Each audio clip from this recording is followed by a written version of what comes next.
Bien-aimé, en tant qu'être humain, nous provenons de quelque part et puis nous allons quelque part.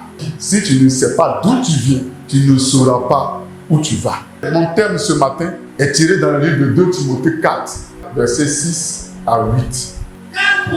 Car pour moi, je sais déjà de libation. Et le moment de mon départ approche.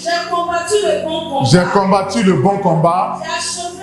J'ai achevé la course. J'ai gardé la foi. Désormais, la couronne de justice m'est réservée. Le Seigneur, le juste juge, oui, me le donnera dans ce jour-là. Dans ce jour-là, oui. Et non seulement à moi, oui, mais encore à tous ceux qui auront aimé son avènement. Alléluia. Un homme doit savoir qu'il doit avoir un temps où il va quitter la terre. Ce n'est pas pour te faire peur, hein, mais c'est une réalité. Cette réalité-là doit t'amener à prendre conscience de ta vie. Donc Paul dit, j'ai combattu le bon combat, je suis allé jusqu'au bout de la course, j'ai gardé la foi. Quel est ton combat? C'est d'aller au ciel. Mon combat sur la terre, c'est d'amener une âme au ciel. Mon combat, c'est de révéler Jésus à ceux qui ne le connaissent pas. Il n'y a pas un qui a dit, mon combat, c'est ce que je sois heureuse, j'ai des enfants, j'ai des voitures, personne ne dit ça. Donc, vous comprenez avec moi que l'ultime combat dont nous sommes habilités à mener, c'est de faire de telle sorte que nous puissions plaire à Dieu et hériter le royaume des cieux. Le premier combat, c'est le royaume des cieux. En réalité, ce qui vient là-dessus, ce n'est pas nous qui cherchons. Il dit, et puis tout vous sera donné. Au fait, quand on donne, c'est quelqu'un qui te donne, non? Tout le reste là vous sera donné par-dessus tout. Mais aujourd'hui là, on poursuit tout le reste qui nous sera donné par-dessus tout là. C'est ce qu'on poursuit chaque jour. Le bon combat, c'est les luttes spirituelles auxquelles nous sommes confrontés chaque jour. Ce que le spirituel dit, et puis on n'arrive pas à faire. Ce que la parole de Dieu dit, et puis on n'arrive pas à faire. C'est ça notre combat. Travail. Mais à la fin de tout ça, zéro à la base. Même pas une brique. Ce matin, je suis venu vous amener à prendre conscience du combat dans lequel nous sommes, le combat auquel nous sommes confrontés.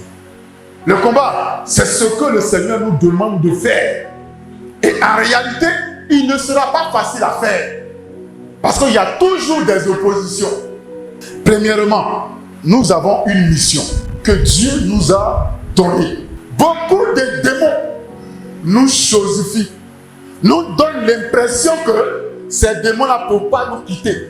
L'addiction ne peut pas nous quitter. L'alcool ne peut pas nous quitter. Le mensonge ne peut pas nous quitter. Le découragement ne peut pas nous quitter. Certaines situations ne peuvent pas nous quitter parce que nous ne sommes pas en train de faire véritablement la mission à laquelle le Seigneur nous a appelés.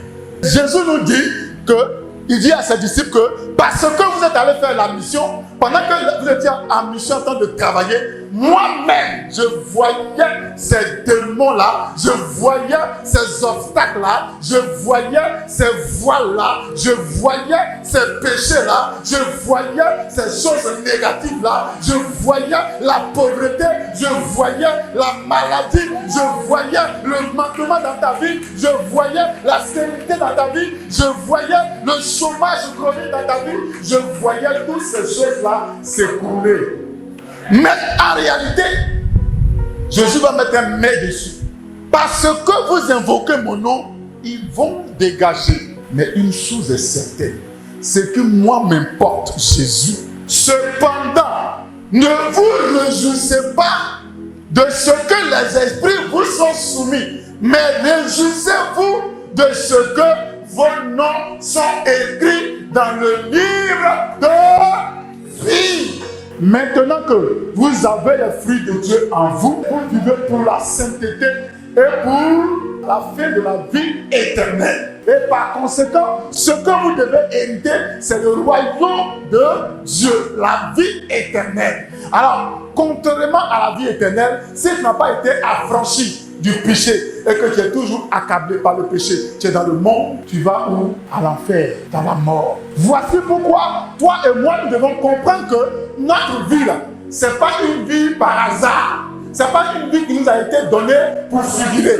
Nous sommes venus pour une mission que toi et moi nous devons accomplir afin d'hériter le royaume de Dieu, afin d'hériter le salut. Le salut est quelque chose de primordial. Le salut est notre but. Le salut est notre objectif. Le salut est notre désir. Le salut est l'objectif final de tout ce que nous sommes en train de faire. Alors nous devons rechercher le salut.